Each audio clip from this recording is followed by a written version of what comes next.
इस बीच एक बड़ी खबर आ रही है ग्वालियर से। ग्वालियर में 26 वर्षीय विवाहिता से दुष्कर्म का मामला सामने आया है। सोशल मीडिया फ्रेंड ने दुष्कर्म किया, नौकरी का झांसा देकर होटल में रेप किया।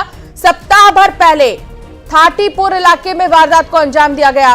बीती रात पीड़िता ने थाने में केस दर्ज कराया है। ग्वालियर निवासी सचिन तोमर पर केस दर्ज किया गया है। 26 वर्षीय विवाहिता से दुष्कर्म का मामला। सुशील संवाददाता साथ जुड़ गए हैं। सुशील, क्या है ये पूरा मामला, विस्तार से बताइए। देखिए, ग्वालियर की रहने वाली एक 26 वर्षीय विवाहिता है। उसका पति मारपीट केस में जेल में बंद है और यही वजह है कि वो आर्थिक परेशानियों से गुजर रही थी। इसी दौरान उसकी सोशल मीडिया पर सचिन तोमर नाम के एक युवक से दोस्ती थी। उसी सचिन से उसने नौकरी की बात कही थी और यही वजह है कि सचिन ने उसे नौकरी लगवाने का झांसा दिया और फिर करीब सप्ताह भर पहले थाटीपुर थाना क्षेत्र के एक होटल में उसको नौकरी के नाम पर बुलाया। वहां उसको ले जाकर दुष्कर्म किया। दुष्कर्म करने के बाद उसे धमकी देकर छोड़ दिया था और महिला ने कल थाटीपुर थाने में इस बात की शिकायत की है। पुलिस ने इसमें एफआईआर दर्ज कर ली है सचिन तोमर के खिलाफ और दुष्कर्म सहित जान से मारने की धमकी सहित अन्य धाराओं में केस दर्ज किया है। अब पुलिस आरोपी सचिन की तलाश कर रही है। कहीं न कहीं जो घटनाक्रम था उसके मुताबिक यही है कि पुलिस इसमें दुष्कर्म का केस दर्ज करने के बाद आरोपी को तलाश करने में जुट गई। बताया जा रहा है कि सोशल मीडिया के जरिए इनकी जो बातचीत है वो हुई थी। सुशील, सवाल ये है कि क्या परिवार वालों को पता है इनकी फ्रेंडशिप के बारे में और ये सारी चीजें? देखिए, परिवार वालों को इसके बारे में पता नहीं है। दरअसल एफबी के जरिए इन लोगों की मुलाकात हुई थी सोशल मीडिया पर और इसी सोशल मीडिया अकाउंट के जरिए दोनों एक दूसरे के दोस्त बने थे और इसी दौरान इनकी चैटिंग पर बातचीत होती थी और उसके बाद फोन पर इनकी बातचीत हुई। क्योंकि महिला का पति कुछ समय से मारपीट के केस में जेल में चला गया था और यही वजह कि उसने अपनी आर्थिक परेशानी सचिन को बताई थी और सचिन ने इसी का फायदा उठाकर विवाहिता को बारादरी से बुलाया। उसके बाद वहां से थाटीपुर थाना क्षेत्र के एक होटल में लेकर गया। वहां उसे डरा धमका कर दुष्कर्म किया और उसके बाद जो है उसे जान से मारने की धमकियां भी दी।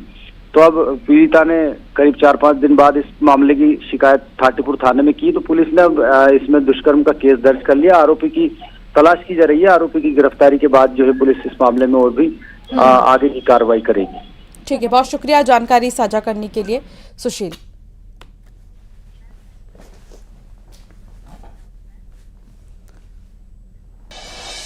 और अब खबरें विस्तार से। 1 जुलाई से नया आपराधिक कानून लागू हो जाएगा। 1 जुलाई से लागू होंगे नए आपराधिक कानून। नए प्रावधान को लेकर प्रदेश पुलिस की तैयारी जोरों पर है। विवेचना अधिकारियों को प्रशिक्षण दिया गया है और डीजीपी सुधीर सक्सेना ने तैयारियों की समीक्षा की है। सभी जिलों के एसपी और एसडीओपी इसमें शामिल भी हुए हैं ताकि नए कानून को बेहतर तरीके से वो समझें।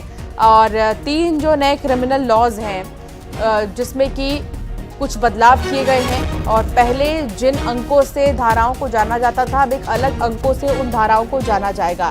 पहले हत्या की सजा से संबंधित धारा 302 के नाम से जानी जाती थी जो अब बदल गई है और 101 के नाम से जानी जाएगी और इसी तरह 420 भी बदल चुके हैं और 144 भी।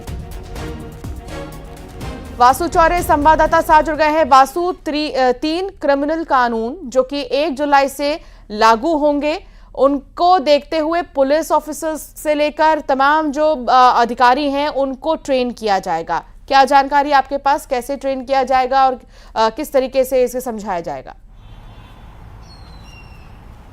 बिल्कुल, देखिए 1 जुलाई से आपराधिक कानूनों में बदलाव हो रहा है। 3 जो कानून हैं, भारतीय न्याय संहिता, भारतीय नागरिक सुरक्षा और साक्ष्य संहिता, इन 3 महत्वपूर्ण कानूनों में जो है वो बदलाव देखने को मिलेगा और कई जो धाराओं के नाम है वो भी बदले जाएंगे। जैसे जो 420 की धारा थी यानी कि धोखाधड़ी का मामला, वो 318 से जाना जाएगा। हत्या के मामले में जो धारा लगती थी वो भी अब बदल जाएगी और इसके अलावा कई और महत्वपूर्ण जो बदलाव हैं वो किए गए हैं और वो इसलिए किए गए हैं ताकि इन कानूनों को और फ्लेक्सिबल बनाया जा सके और बेहतर बनाया जा सके और न्यायपूर्ण जो है वो इन्हें बनाया जा सके। और देखिए, जब भी कोई मामला थाने में पहुंचता है तो सबसे पहला काम जो होता है पुलिस का वो होता है एफआईआर दर्ज करने का और एफआईआर जब दर्ज होती है तो तमाम धाराओं का उसमें जिक्र किया जाता है। इसलिए ये बात बेहद जरूरी हो जाती है कि नए प्रावधानों को जो पुलिसकर्मी हैं वो बेहतर रूप से समझ सके। इसलिए एक विशेष प्रशिक्षण जो है वो कल पीएचक्यू में आयोजित किया गया जिसमें खुद डीसीपी जो डीजीपी हैं सुधीर सक्सेना वो शामिल हुए।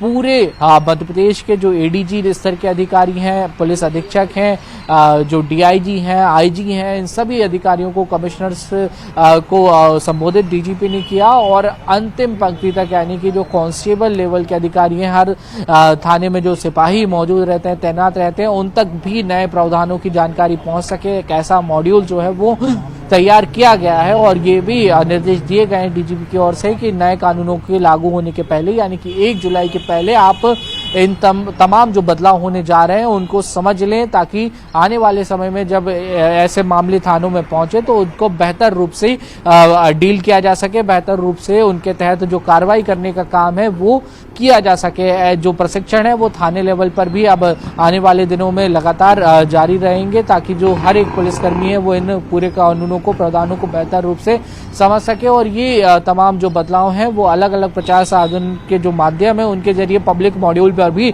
डाले जा रहे हैं, क्योंकि जो आम जनता है, जो आम लोग हैं, वो भी इन बदलावों को समझ सकें। तो बड़े स्तर पर बदलावों की तैयारी है। 1 जुलाई यानी कि आने वाले महीने से ये जो नए प्रावधान वाले कानून है वो पूरे प्रदेश भर में लागू हो जाएंगे। जी बिल्कुल, और 1 जुलाई से जो नए आपराधिक कानून है वो लागू हो जाएंगे। न केवल प्रशासनिक अधिकारियों को बल्कि आम जनता को भी समझने की जरूरत है कि जो बदलाव हो रहे हैं उनमें किन चीजों को शामिल किया गया है। बहुत शुक्रिया वासु जानकारी साझा करने के लिए।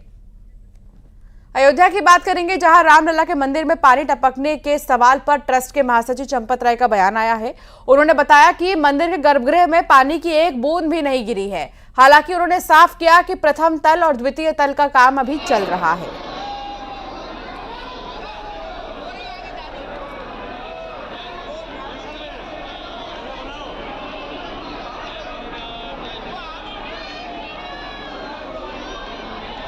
एक भ्रांति कहीं से आई है कि गर्भगृह में पानी, तो गर्भगृह में एक बूंद भी पानी न ऊपर से टपका न बाहर से अंदर प्रवेश किया है।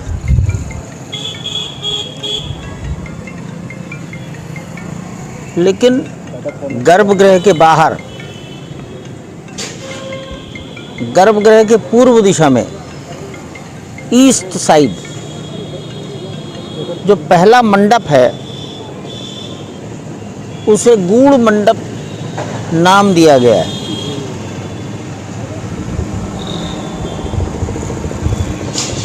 अभी जब उस मंडप के ऊपर सेकंड फ्लोर जाएगा तब वो मंडप ऊपर से बंद होगा या गुंबद पूरा होगा।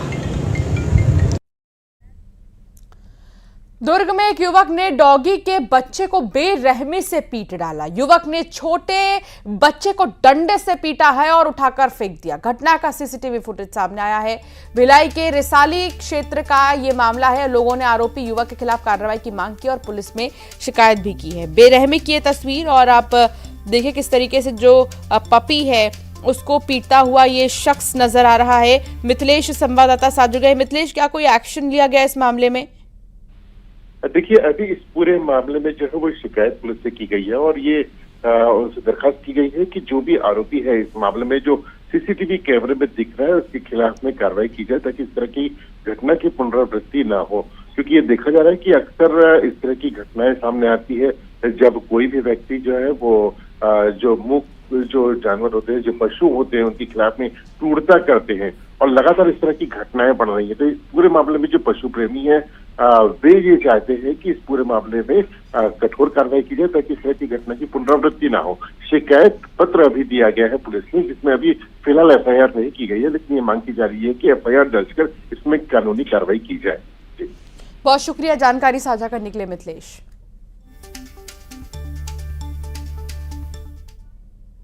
बुलेटिन में फिलहाल इतना ही।